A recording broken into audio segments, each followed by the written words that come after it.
A literatura pode revelar aspectos do passado tão importantes quanto outras fontes já consagradas para os historiadores.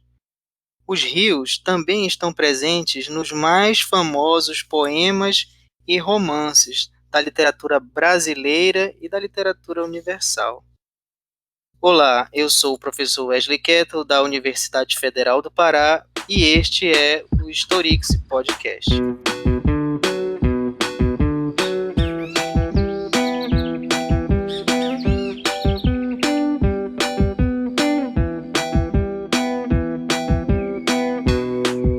No episódio de hoje da série Rios de História, vamos conhecer mais sobre o rio na literatura de Dalcídio Jurandir.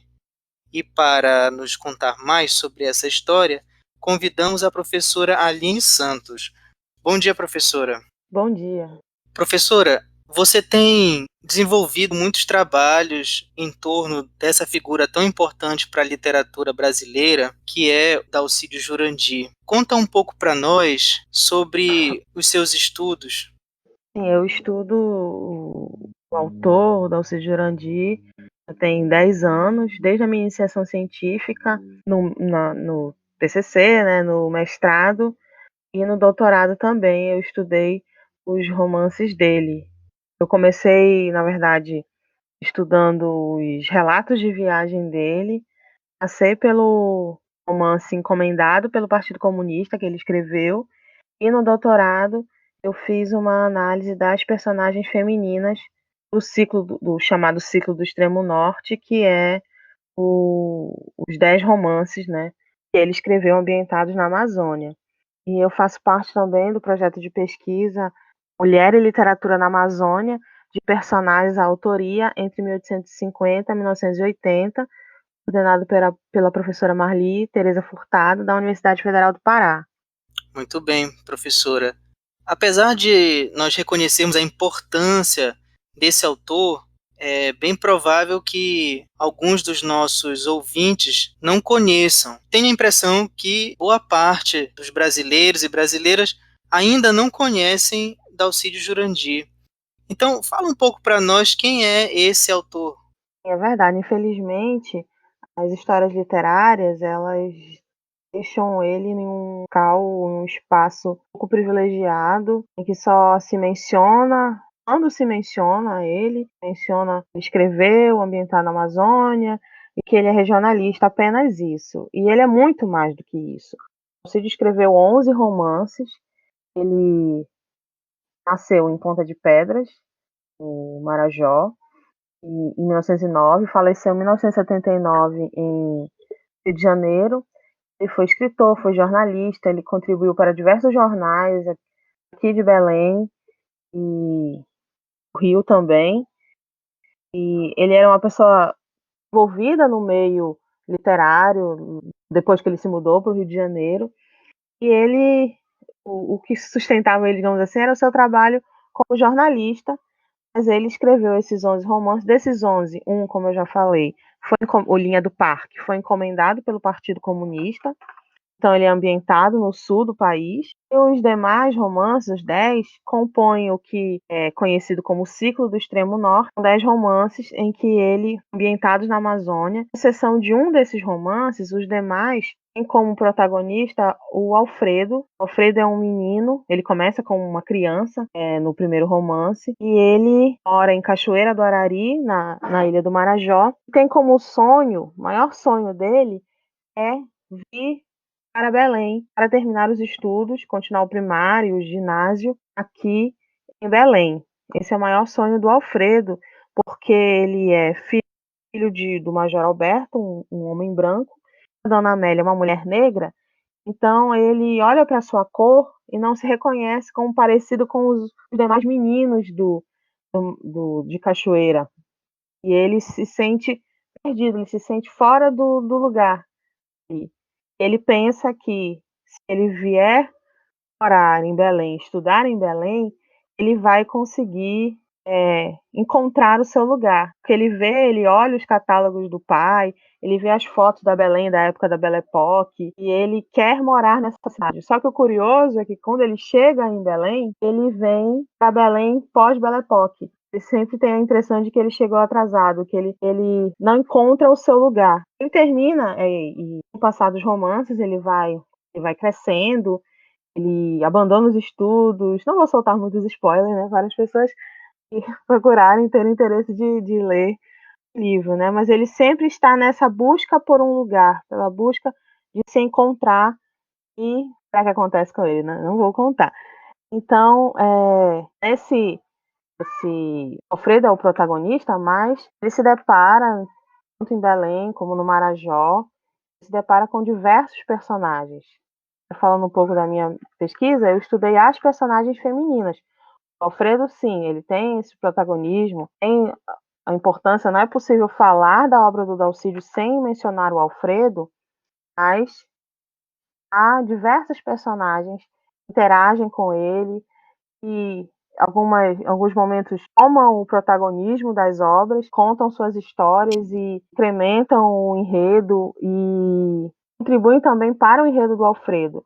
E foi isso que eu estudei na minha tese, foram as personagens femininas que entram em contato com ele durante os 10 romances. Bem, eu lembro, professora, ainda quando estudante, no ensino médio, de ouvir falar sobre o Dalcídio Jurandir para a prova do vestibular, e aí você foi falando aí sobre os personagens e sempre centralizado o personagem humano. Ao longo, e aí a nossa conversa aqui tem como tema os rios, aí eu queria perguntar como é que os rios aparecem ou se aparecem nesses escritos, né? Ao longo desses anos que você tem estudado os personagens e o trabalho desse autor, como é que você vê a presença desses rios nos romances? Sim, eu falei, né, mais desse elemento humano, porque é óbvio que nesse momento em que o Dalcídio começa a escrever, o Chove nos Campos de Cachoeira, que é o primeiro romance dele, foi publicado em 1941. Então é um momento em que elemento humano para o protagonismo de um romance ambientado na Amazônia. Ele foge de um retrato da região em que se apresenta a natureza à frente do homem. Ele rompe com uma certa tradição literária que foi consolidada a partir de Euclides da Cunha, com a margem da história, em que a natureza grandiosa estava em um embate com um homem minuto diante dela, uma natureza invencível, uma natureza que o homem é esmagado por ela. Não é mais a natureza, na obra do Dalcídio, a natureza a grande protagonista, mas os sujeitos que habitam a Amazônia, os seus dramas, os seus pensamentos, as suas ações diante desse ambiente. Mas mesmo sem o protagonismo, a natureza obviamente desempenha um papel importante no desenvolvimento dos enredos, dos dramas dos personagens, como a gente fala assim, né? Pensa assim, o Dalcídio ele não é só regional. Ele é regional porque ele é ambientado, porque a obra dele toda é ambientada na Amazônia. Mas Machado de Assis, por exemplo, toda a sua obra é ambientada no Rio de Janeiro e ninguém ousa chamá-lo de regional, né? Mas o Dalcídio, por estar aqui numa região periférica, seus romances sendo ambientados justamente nessa região periférica, é visto como regional. Mas o Vicente Salles fala isso, ele imprime a verdade regional, uma amplitude universal. Os dramas dos personagens, eles poderiam ser encontrados em qualquer lugar do mundo. Em qualquer lugar do mundo nós poderíamos encontrar um menino como Alfredo procurando o seu lugar no mundo.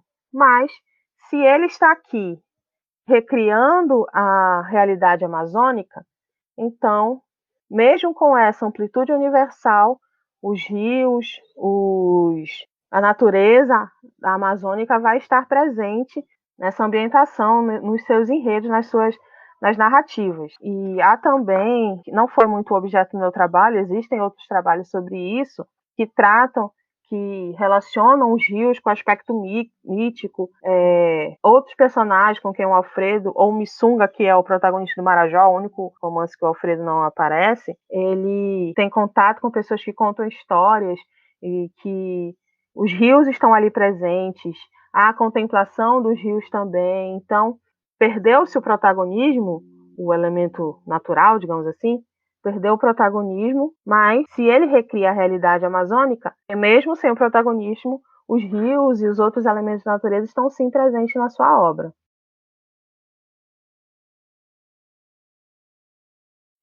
Viagens, transporte, pesca também, isso está Sim. incluído?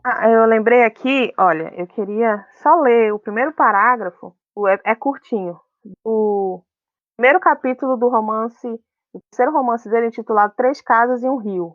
Sim. Tá? Me dá licença. Assim, Chove nos Campos de Cachoeira, que é o primeiro romance, ele começa logo com o Alfredo chegando dos Campos Queimados. No Três Casas e um Rio, que ele faz uma apresentação, que é a continuação, digamos assim, da história de Chove nos Campos de Cachoeira, ele faz uma apresentação do ambiente que o menino está, em que toda a sua família está. Aí ele fala assim, é o primeiro capítulo do Três Casas e um Rio. Sim. Situada num teso entre os campos e o rio, a vila de Cachoeira, na ilha de Marajó, vivia de primitiva criação de gado e da pesca, alguma caça, roçadinhos aqui e ali, porcos magros no manival miúdo e cobras no oco dos paus sobrecados. O rio, estreito e raso no verão, transbordando nas grandes chuvas, levava canoas cheias de peixe no gelo e barcos de gado que as lanchas rebocavam até a foz, em plena Baía Marajoara. Então aqui ele, se ele estivesse pintando um quadro, né? Ou então se fosse a cena inicial de um filme, né, em que a câmera faz aquela, mostra assim, o panorama do local, né? Nós vemos aqui onde o romance está circunscrito, onde ele está sendo ambientado. Ali em Cachoeira. O que acontece em Cachoeira? Eles vivem da pesca, eles vivem do gado, eles vivem à margem do rio. Depois que ele fala tudo isso, aí ele traz o elemento humano. A parte mais baixa da vila, na rua beirando o rio, morava num chalé de 4 janelas o major da Guarda Nacional, Alberto Coimbra, secretário da Intendência Municipal de Cachoeira, adjunto do promotor público da comarca e conselheiro do ensino. Eu não sei se dá para perceber o movimento que ele faz. Apresenta a vila de Cachoeira, a natureza do seu entorno, e aí ele chega na casa do Major Alberto, que é o pai do Alfredo. Aí então começa toda a narrativa, todos os dramas do Alfredo e da sua família neste romance. Então é digamos assim, um casamento perfeito entre o elemento da natureza com o adentramento para a apresentação dos personagens e o desenvolvimento dos seus dramas e do enredo de modo geral. Esse que é um movimento que só a literatura, né, a arte pode trazer para nós. Enquanto você estava falando sobre o Alfredo, que pode ser um menino daqui, regional, ou de outro lugar, aí eu queria também perguntar, você acha que, diferente do Alfredo, esse rio que o Dalcídio fala, ele é um rio amazônico ou poderia ser um rio de qualquer lugar? Olha, eu, moradora da região, conhecedora assim, um pouco dos rios, infelizmente eu não conheço tanto. Do jeito que ele fala, eu até procurei o nome dos rios, ele não menciona muitos nomes dos rios, né? Ele menciona Cachoeira, Belém, a passagem, a viagem de Cachoeira até Belém. E o jeito que ele descreve a natureza, não só o rio, mas a natureza como um todo, a gente sabe que está falando da Amazônia, não é? Ele poderia retratar todo esse drama, essa mesma história em um outro local? É possível, mas do jeito que ele fala, nós percebemos que ele está falando da Amazônia. Certo. E os personagens que emergem quando nós olhamos para esses rios, quando a gente olha para esse agente, né, que a gente pode chamar assim, né, os rios no romance, né, que personagens que você poderia listar para nós e falar um pouco sobre essa aparição desses homens, mulheres que estão em torno desse elemento da natureza nos romances? Eu queria falar primeiro do Alfredo, porque, como eu já falei, ele tinha o sonho de estudar em Belém. E o que é que estava entre ele e Belém? O rio. O rio estava entre ele, Cachoeira do Arari, e Belém.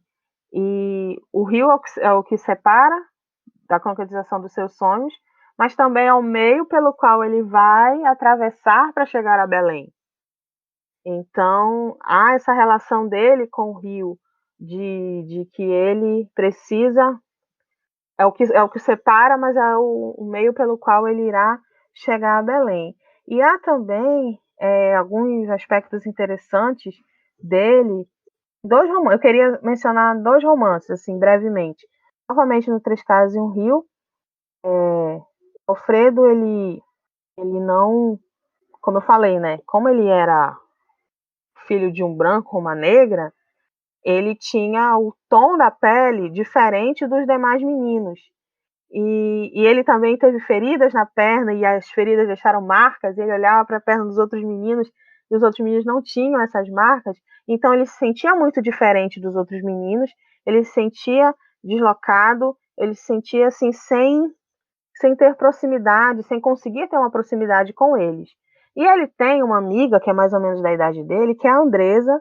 A Andresa é uma menina muito esperta, muito arteira, como a gente fala aqui, e ela tem várias situações em que ela aparece é, envolvendo os rios.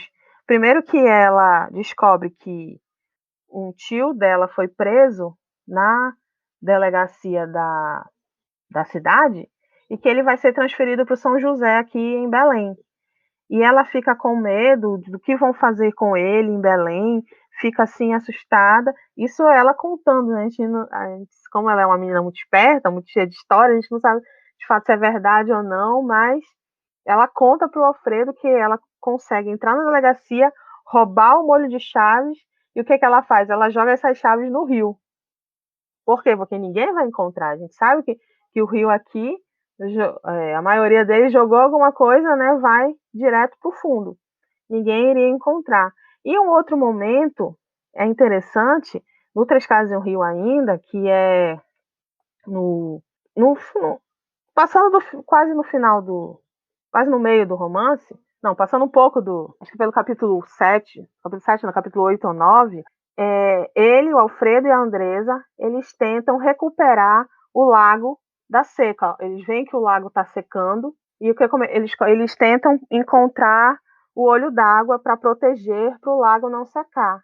E aí o que eles fazem? Eles armam uma força-tarefa. Eles chamam todos os meninos da vila e eles vão, pegam balde de água e vão jogando no rio, vão jogando no lago, chamam outros meninos, e há um momento ali na natureza em que, por causa da Andresa e dessa tentativa de recuperar o Lago da Seca, que o Alfredo se sente parte daquele meio, um momento assim rápido em que ele se sente parte desse meio, ele se sente pertencendo àquele lugar, ele se sente como um dos outros meninos, ele se aproxima dos outros meninos, nessa tentativa deles de recuperar o Lago da Seca. É bem interessante isso, porque ele se sentia tão excluído, e nesse momento ali em que eles estão no meio ao lago, nessa tentativa de preservar aquele local, que ele consegue se sentir parte daquele momento, daquele espaço ali, daquelas pessoas. O outro romance, O Passagem dos Inocentes, eu não vou lembrar agora se é o quinto romance. Ele já, no quinto romance, Passagem dos Inocentes, ele já veio estudar em Belém, e o romance começa com ele de férias em Muaná, ele volta para Belém, depois ele vai, no final do romance, ele vai voltar para Marajó. No último capítulo desse romance, ele faz uma viagem com os tios para voltar para o Marajó, de Belém para o Marajó. É muito interessante, porque o fluxo do pensamento dele, ou no barco, as reflexões que ele faz, elas combinam assim com o fluxo do rio, não sei se dá para me entender. O fluxo do pensamento é como o fluxo do rio, flui como o rio, é o momento ali em que ele está pensando, em que ele reflete, ele já está assim começando a deixar de ser uma criança. O título desse romance, Passagem dos Inocentes, é um título que pode ter 3 significados.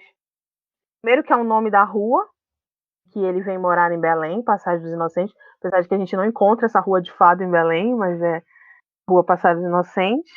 Há também, o romance descreve uma mortandade muito grande de crianças pequenas, então seria a passagem dos inocentes da morte, essas crianças, e o fim da infância de Alfredo, que ele, nesse momento dessa viagem pelos rios, com seus tios, quando ele chega em terra firme, ele já chega mais maduro. É a passagem dele de um momento de inocência para o início da adolescência, o fim da infância dele, retratado ali junto com a sua viagem pelos rios. Eu falo do Alfredo porque ele é o personagem, como eu disse, personagem central, mas a minha tese, eu tive uma certa dificuldade, né, de não dar essa centralidade para ele, porque ele não era o meu objeto, de fato, né? São as personagens femininas. Além dele, as personagens femininas também têm uma relação com os rios. E não é só o Alfredo, há também essa relação com os demais personagens do romance. E eu pude perceber isso nas personagens femininas também.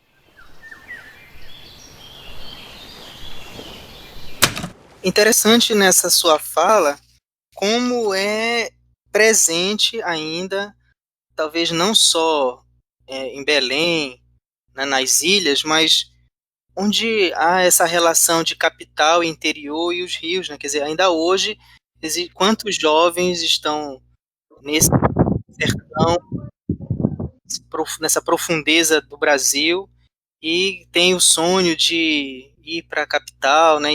Então você foi falando, eu fui pensando nisso aqui, e também essa questão da água e da seca, né, a necessidade da água potável, que no caso dos estados da região amazônica, isso ainda é infelizmente tão presente, né? Toda essa discussão. Mas no final do que você estava falando, eu fiquei pensando é, que em oposição, né, a esse personagem masculino estão as, as mulheres desse romance, né? Você podia falar um pouco mais sobre a relação dessas personagens femininas e os rios, que é o tema da nossa conversa? Sim. Eu não diria assim em oposição, mas em complementação, em paralelo a ele. Na minha tese, eu trouxe duas personagens femininas que têm uma relação com os rios. Dois romances diferentes. É o Passagem dos Inocentes, esse que eu já mencionei, e que é o quinto romance. O Chão dos Lobos, que é o nono, que é o penúltimo romance. É interessante, assim, esses dois romances, porque o Alcide, aí a gente pode falar essa categoria de autor, né? Ele faz esse movimento, né, entre Belém e o Marajó, entre o Marajó e Belém, né? Então, Chove nos Campos de Cachoeira, que é o primeiro, Marajó, que é o segundo, Casas e um Rio, que é o terceiro, são romances ambientados completamente na Vila de Cachoeira, ali pelo Marajó. Já a partir de Belém do Grão-Pará, há esse movimento entre Belém e o Marajó, e nós podemos caracterizar esses romances a partir de Belém do Grão-Pará, esses romances como romances urbanos. Então, Passagem dos Inocentes, ele é ambientado em grande parte em Belém. Um dos Lobos também são dois romances urbanos, mas há duas personagens meninas que uma quebra, digamos assim. E elas trazem a sua história, elas, por exemplo, a história do Alfredo, mas elas quebram isso, elas tomam a voz, a narrativa para si e contam a sua história que está relacionada com as suas viagens pelos rios da Amazônia. Então, a Dona Cessé é a do Alfredo, com quem ele vai morar no romance Passagem dos Inocentes. Quando ele está chegando, enquanto ele está andando pela rua Passagem dos Inocentes, rua Lamacenta, ela vai, e chega, se aproximando da casa dela, ela toma a voz narrativa para si da história e vai contar a história da sua fuga. Ela era jovem, baile lá no Marajó, ela foge da festa, apareceu no baile, ela fica muito, muito chateada, ela foge da festa e se enfia num navio. Ninguém vê, só descobrem quando ele já está nos rios. E ali, naquele momento, ela reflete sobre quem ela é, sobre a sua vida, sobre o seu relacionamento com o seu então namorado. Ela vai pensando e se questionando o que ela estava fazendo ali naquele arco, né? Vou ler aqui só um trechinho que ela fala assim: Meu Deus, estou mesmo viajando aonde? Ainda ontem, tão da casa dos meus pais, Celeste Coimbra de Oliveira, tão Cessé.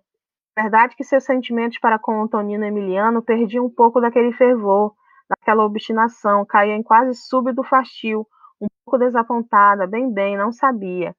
Ela então fica nesses questionamentos e insegurança sobre o que ela fez, né? Que foi um rompante, digamos assim, que ela teve de fugir, de entrar num navio. A primeira atitude dela foi essa. Ela sai dali, é obrigada pelos pais a casar com esse namorado, para não ficar falada, né, para não dar má fama.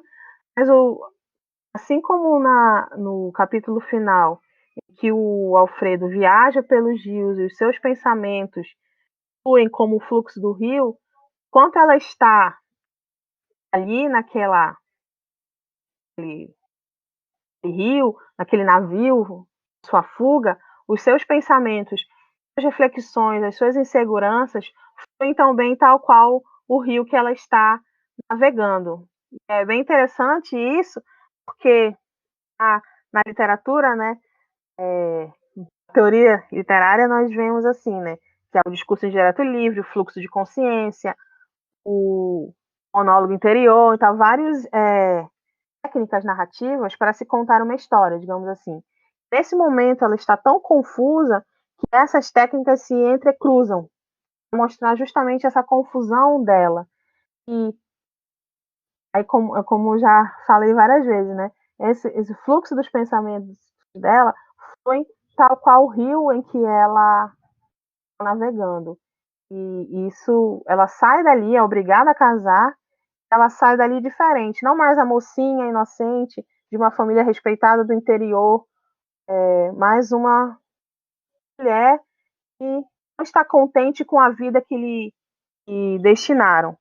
Em Chão dos Lobos, não está contente com a vida que os pais obrigaram ela a ter. E ela, muitos anos depois, que Alfredo vai morar com ela já muitos anos depois, ela ainda reflete sobre isso. Ainda guarda a lembrança da sua juventude e daquele momento em que ela fugiu pelos rios da Amazônia. Em Chão dos Lobos, nós temos outra personagem, que é a dona Nivalda, e já é um pouco diferente, ela não foge, ela é professora, e ela navega pelos rios junto com seu marido, que é comandante de um navio. E é um pouco diferente, são duas mulheres viajantes dentro da obra, mas é um pouco diferente porque ela, por meio dessas viagens em que ela rememora no Chão dos Lobos, há uma certa crítica social, porque ele é comandante de um navio, ela não está em fuga como a dona Cessé. O marido é comandante de um navio, então eles entram em contato com pessoas importantes da sociedade e ela percebe os falatórios, ela está ali observando aquela sociedade em que comenta da vida dos outros, se comenta da moça que noivou e não casou, daquele até do padre que as mulheres acham bonito, elas comentam e ela fica ali observando em cada um desses momentos, nessas viagens que eles fazem pelos rios da Amazônia.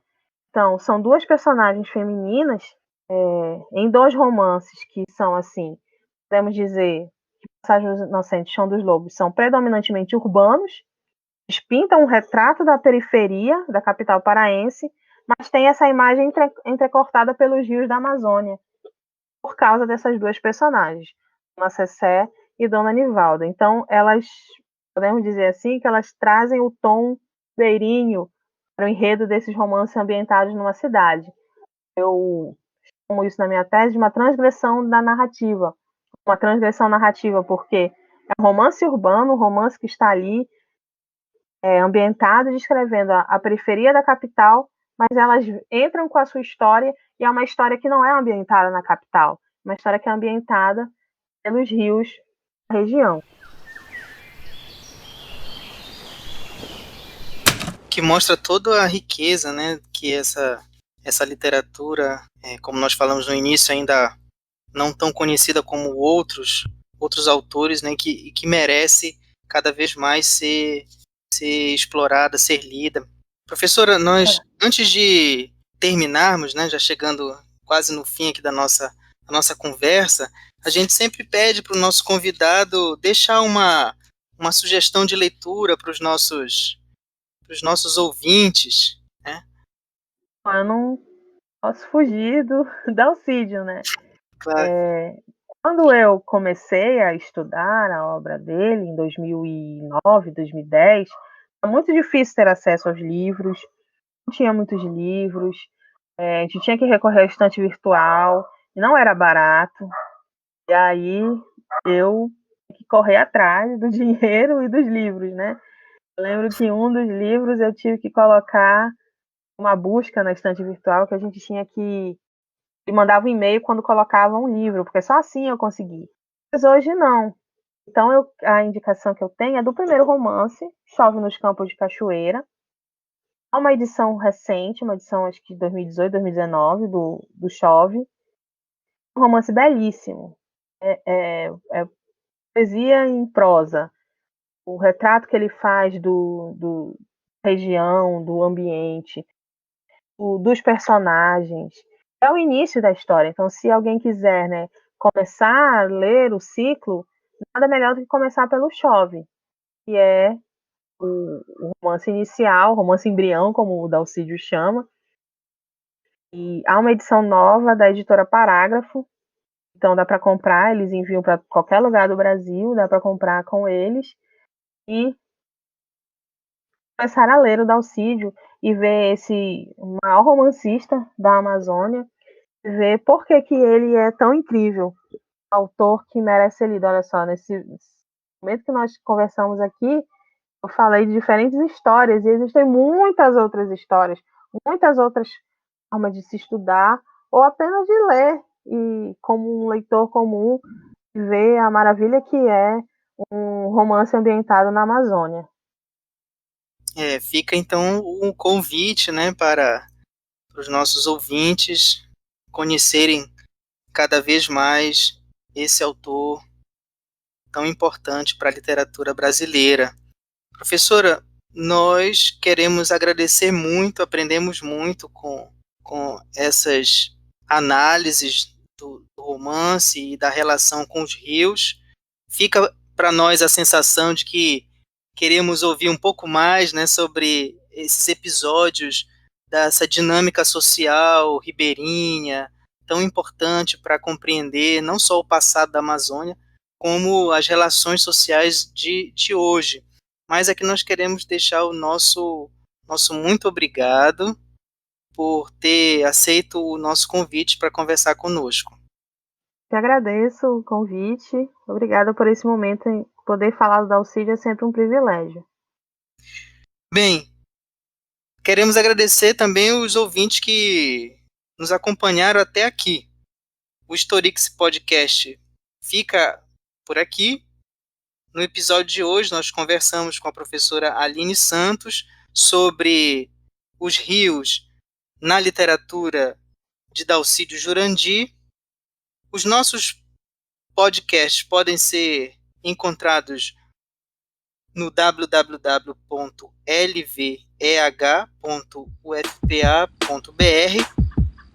Tchau e até a próxima.